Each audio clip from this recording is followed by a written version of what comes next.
Philip is a very interesting character. He's grown up very privileged. He has, by his own right, become a prolific playwright in his own, in his own capacity. But he's not happy where he's at, and he feels very sort of caged in. I think that, along with a childhood that was, kind of supported by wealth and fame and success on his behalf, has made him very jaded, and he's kind of lost sight of who he is in all of this. He notices that there's something special about PT. He just doesn't care what people think. He doesn't have this weight of the rules that society has built or our predecessors before us have put on us now that we bear, things like dress code, or what a play can be. The rules of society don't apply to him, and he celebrates that in his shows. And it takes a couple cocktails and a dance number, which is kind of rad. But in the end, he gets Philip to invest and become a partner with PT.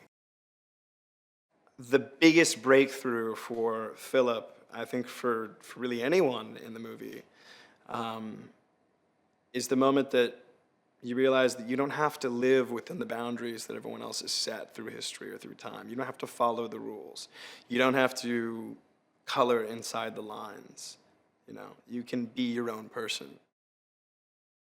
With a director like Michael Gracie and somebody like Hugh Jackman at the helm, this really does have the potential to be something spectacular.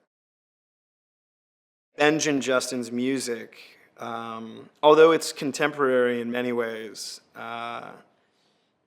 it still fits. It works, and it's catchy. It's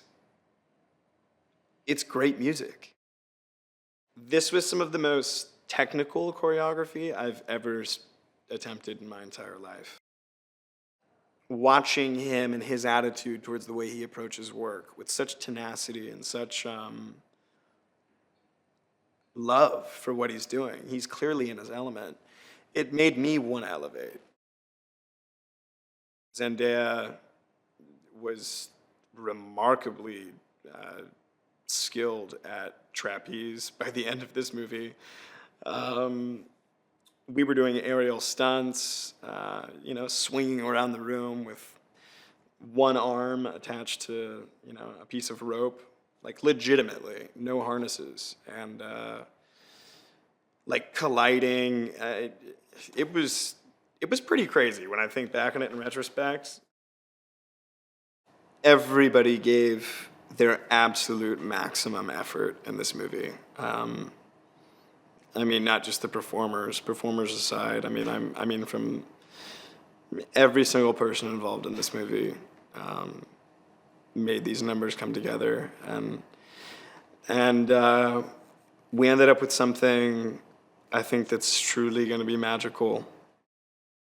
This whole idea of a family of misfits coming together and suddenly realizing the power that they have and believing in themselves. They're no longer in the shadows. They're out, celebrating. They're proud of who they are after they meet PT. And that's truly beautiful. It's just a beautiful message. Every single time I watch her perform or sing or hear her sing, I'm just awestruck. Hi there, I hope you liked the video. Now I have to be quick on this one as I'm trying to set a record. Did you know the shortest performance to win an Oscar for Best Supporting Actor was Anthony Quinn's 8-minute tour de force as Gauguin in the 1956 movie Lust for Life?